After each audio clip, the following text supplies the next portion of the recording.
The universe is so unfair, Eliza said. Why does it seem like Alice and Reginald have these super unique universal patterns, and mine is just a hand-me-down from being in a family that manufactures weapons? Don't be so quick to scoff, Eliza, Sylvia replied quickly. I assure you the Warlord Princess is not a laughing matter. It is an exceptionally powerful combination sign, forged of two dual parts that seem to be contradictory but when worked together are exceptionally powerful and unique in many ways. These signs seem to contradict one another. The first part of your sign, your universal pattern, is the Warlord. This is a sign denoting someone of great resilience, cunning, resourcefulness, and an indomitable will. Yet, the universal pattern of the princess is quite different, denoting one of beauty, honor, legacy, and a kind-hearted nature. These two universal patterns together form the universal pattern, the Warlord Princess. And I assure you there is nothing weak about it, Eliza. It is not simply a hand-me-down. It is in fact a reflection of you, as all patterns are. To say that your pattern is weak is to say that you yourself are weak. Do not make that mistake, Eliza. Yeah. Whatever you say, Miss Sylvia, Eliza said, sounding a bit worried about what Miss Sylvia might be thinking of her. Eliza, after all, was a good student, if nothing else. Now, as for Miss Alice, I was going to check the details to see if your pattern was whatever it is that Reginald thought it was.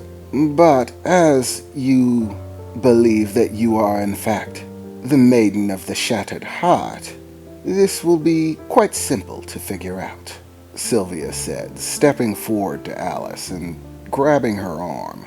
She began to beckon her fingers, mumbling under her breath for a short time, a violet glow radiating from her hand as she did. And suddenly there was a flash of violet, and then a somewhat ominous purple glow began to emit from Alice's arm. Suddenly appearing on Alice's arm was something like a tattoo, maybe, but glowing brilliantly, a very bright purple. On her arm appeared to be what looked like a solid ring of purple, followed by what looked like a series of thin purple lines, each evenly spaced out. It almost looked as if they were separate bands, meant to be filled in. The lining outside was purple, but the interior was still just the same tone as Alice's skin, as if it was just a segment waiting to be colored in. Altogether, there were 4 of them, one solid purple line, and 3 blank lines, appearing like they needed to be filled in. And it appears that Mr. Reginald was correct. You are, in fact, a maiden of the Shattered Heart.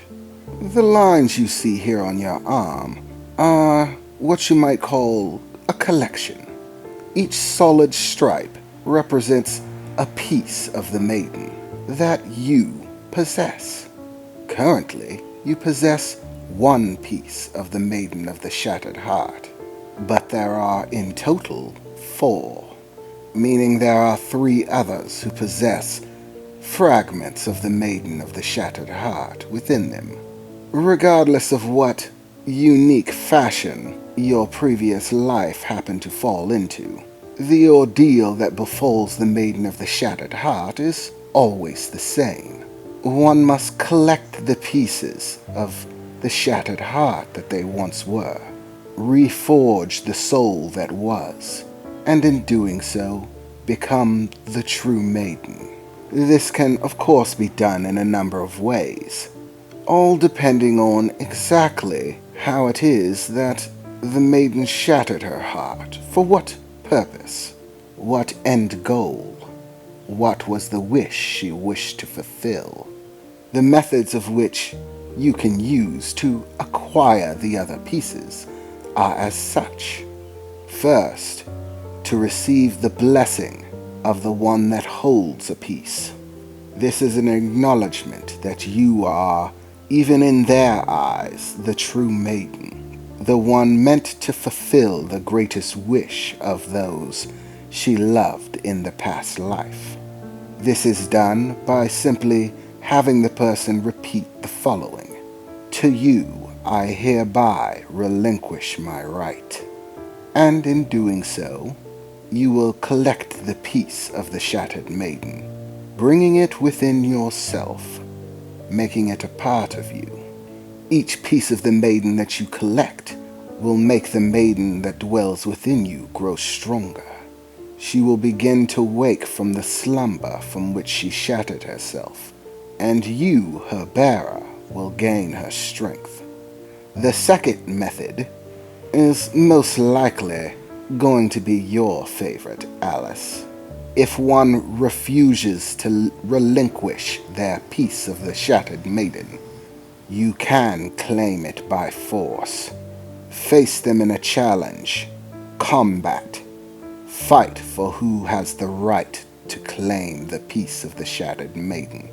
By defeating them, whether by death or by surrender, they will immediately forfeit their right to their piece of the maiden, relinquishing it to you.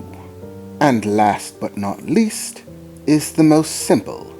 If any one of the people bearing a piece of the maiden of the shattered heart shall die for any reason, that piece of the maiden will relinquish itself, traveling to the nearest holder of a piece of the maiden of the shattered heart.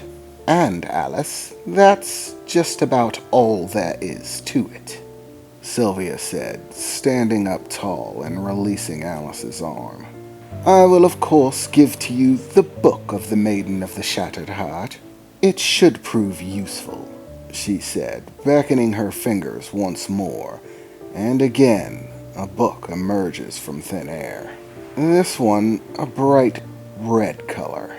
She took the book in hand and passed it over to Eliza without fuss, or Alice without fuss. Now, all the universal pattern nonsense is behind us. You will of course want to look for the werewolf's identity within Eliza's book. However, I'm sensing that might be a time-consuming task, and as such, we're going to put it on the back burner for the moment being.